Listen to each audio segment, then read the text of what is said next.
Hello, the subject today is the difference between knowing and believing. According to science, believing means not knowing. When a person say, I believe 70%, he is actually saying, I do not believe 30%, which means I have a doubt. According to Judaism, the Torah was given to the Jews 3,320 years ago in Mount Sinai in front of millions of witnesses. Not like 80,000 religions and cults that came after in history, which started with the story of one person and nobody ever brought any scientific proof if it happened or not. The followers of those religions and cults have to believe. They based everything based on belief. The Torah, unlike them, ordered the Jews to know God, to know He created the world, to know He gave the Torah to the Jews, to know He ran the show. Everything that happened here needs His approval.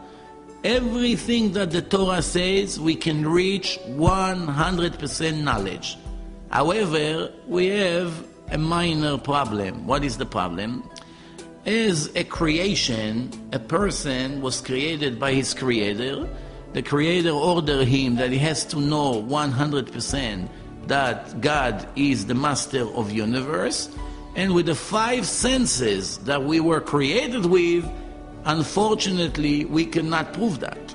We cannot see God, we cannot taste Him, we cannot hear Him, we cannot touch Him, and we cannot smell Him. The 5 senses that we operate every day in everyday's life, we cannot prove He exists. However, the Torah says clearly in many different places, you should know I'm your God, you should know there was no other before and no other after, above heaven and under the earth there's no other, that all the nations should know the hand of God, and many, many other examples through the entire 24 books of Judaism.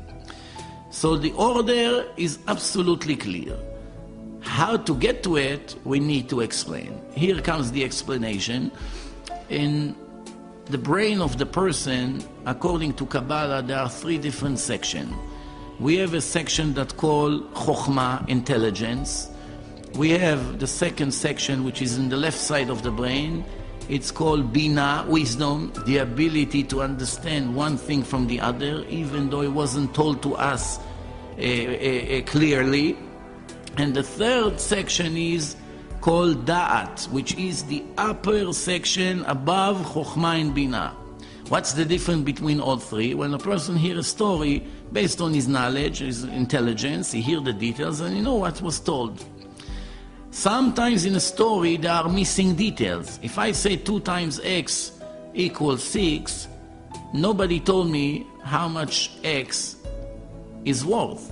Now, after my investigation, in my head, I find out that X is 3. That's called Bina, wisdom, the ability to investigate and come to the right conclusion. What is a Da'at? Chazal, our sages, telling us that if a person reach the level of Da'at, which means he is able to control his desires, and all the things that he does in his life is based on Da'at, which means after he receives the information, after he investigated what needs to be done, now he's able to translate it into the right action. Because many people reach God in their head. They already know that the Torah is divine and it's the word of the Creator of the world. But something between that knowledge to action, there's a short.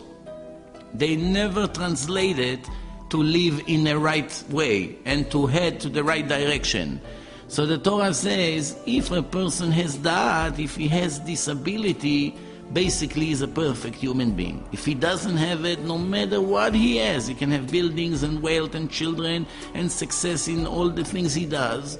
Since he does not have it, he basically missed the target, the purpose of his creation, he did not touch.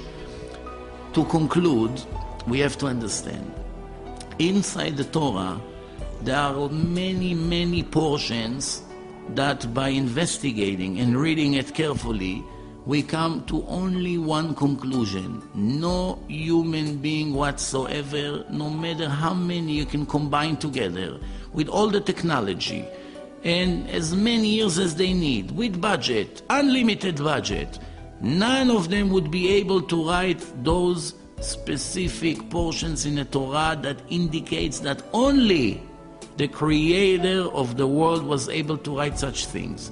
Knowledge in nature, prophecies to 2,000 or 3,000 years later in history, and many other things inside the Torah that leaves no doubt only my creator and your creator was able to write it.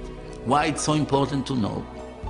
Because right next to it there are many orders and obligations that the creator of the world ordered the Jewish nation and the Gentiles what needs to be done.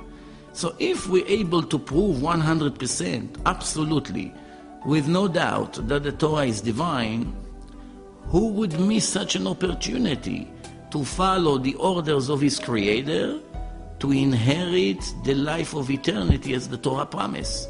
As you can read inside the verses, very clear, black on white, no translation needed. The Torah promised the righteous Jews life of eternity with the most unbelievable spiritual pleasure that a person can imagine. This is as reward for being faithful to his creator and follow his instructions. Torah in Hebrew means instructions. Torah, orah, instructions. Instructions to the creation. What to do, how to do business, how to get married, how to raise children, how to eat. Everything, every minor thing the Torah discuss and address.